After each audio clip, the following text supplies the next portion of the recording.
Hi పిల్లలు, కథలు for kids ఛానల్కు స్వాగతం. ఈరోజు ఒక భలే సరవ పులి కథ విందాం. అనగనగా ఒక పెద్ద దట్టమైన అడవి ఉండేదన్నమాట. ఆ అడవిలో రాజు అనే ఒక పులి ఉండేది.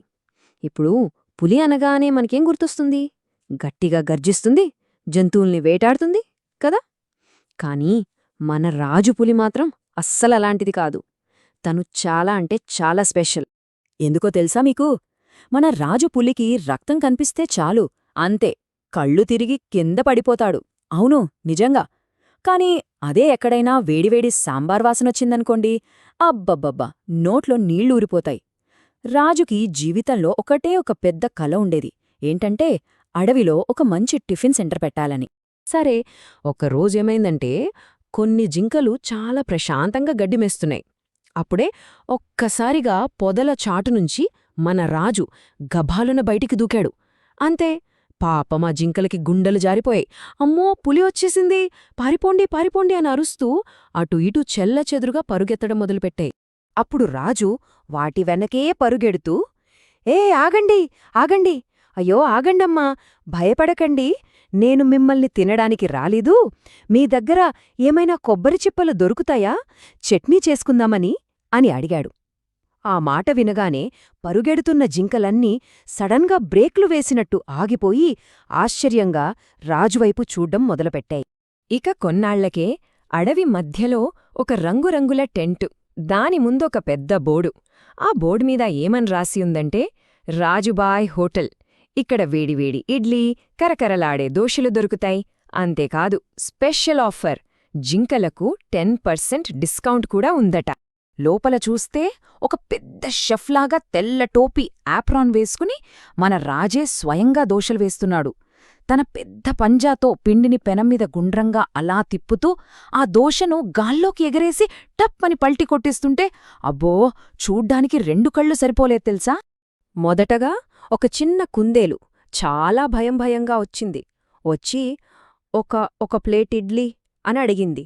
రాజు చాలా ప్రేమగా ఇడ్లీ ప్లేటిచ్చాడు. ఆ కుందేలు ధైర్యంగా తినడం స్టార్ట్ చేసింది.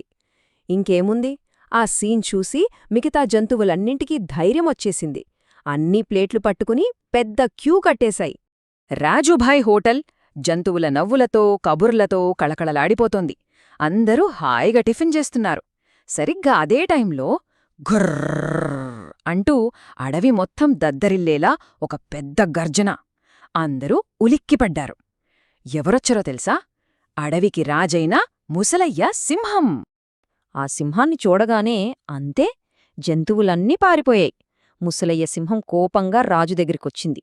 వచ్చి టేబుల్ మీద తన పంజాతో గట్టిగా ఒక్కటిచ్చింది. దాంతో పాపం ఇడ్లీలు, దోశలు అన్నీ గాల్లోకెగిరిపోయాయి. సింహం కళ్ళు ఎర్రగా చేసి, ఒరే రాజు, ఏంటిది?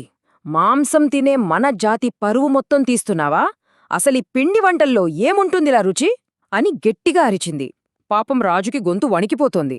అయినా సరే ధైర్యం తెచ్చుకుని, మహారాజా, ప్లీజ్ ఒక్క ముక్క రుచి చూడండి అని బతిమాలాడాడు. సింహం సరే అన్నట్టు అయిష్టంగానే ఒక ఇడ్లీ ముక్కను తీసుకుంది. దాని సాంబార్లో ముంచి చాలా అనుమానంగా చూస్తూ నోట్లో పెట్టుకుంది. అంతే, అడవి మొత్తం పిన్ డ్రాప్ సైలెన్స్. జంతువులన్నీ ఊపిరి బిగబట్టి సింహం ఫేస్ వైపే చూస్తున్నాయి, ఏం జరగబోతోందో అని. ఒక్క క్షణం, అంతే, సింహం కళ్ళు ఆనందంతో ఇంత పెద్దగా అయ్యాయి. అబ్బా, అద్భుతం! ఏంట్రా ఈ రుచి? ఇన్నాళ్లు పచ్చిమాంసం తిని నా నాలుక చచ్చిపోయిందిరా అంటూ దాని కళ్లనుంచి ఆనందంతో నీళ్లు కారిపోయాయి. వెంటనే, ఏ రాజు, ఇట్రా, ఆ సాంబార్లో ఇంకాస్త నెయ్యి వెయ్యి, వేడివేడిగా మరో 2 ప్లేట్లు ఇడ్లీ తీసుకురా త్వరగా అని ఆర్డర్ వేసింది. ఆ మాట వినగానే మిగతా జంతువులన్నీ హమ్మయ్యా అనుకుని ఒకేసారి గట్టిగా ఊపిరి పీల్చుకున్నాయి. సింహం అలా లొట్టలేసుకుంటూ తింటోంది. అంతా బాగుంది అనుకుంటున్న టైంలో ఉన్నట్టుండి మళ్ళీ గట్టిగా గర్జించింది. ఒరే రాజు, ఇట్రా అని పిలిచింది. అంతే, పాపం జంతువులన్నీ మళ్ళీ భయపడిపోయాయి. అయ్యో, ఈసారి ఏం జరగబోతోందో అని టెన్షన్ పడ్డాయి. రాజు భయంగా దగ్గరికి వెళ్ళాడు. సింహం చాలా సీరియస్గా మొహం పెట్టి, చూడు, సాంబారైతే సూపరు, కానీ ఈ కొబ్బరి చట్నీలో ఉప్పు కొంచెం తగ్గింది.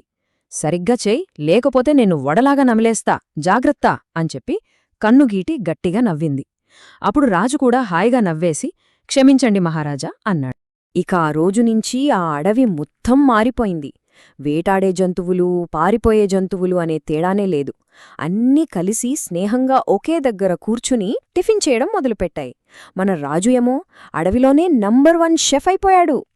రుచికరమైన భోజనముంటే శత్రువు మిత్రుడవుతాడు. ఇలాంటి సరదా కథల కోసం కథలు ఫర్ కిడ్స్ ఛానల్ను సబ్స్క్రైబ్ చేయండి.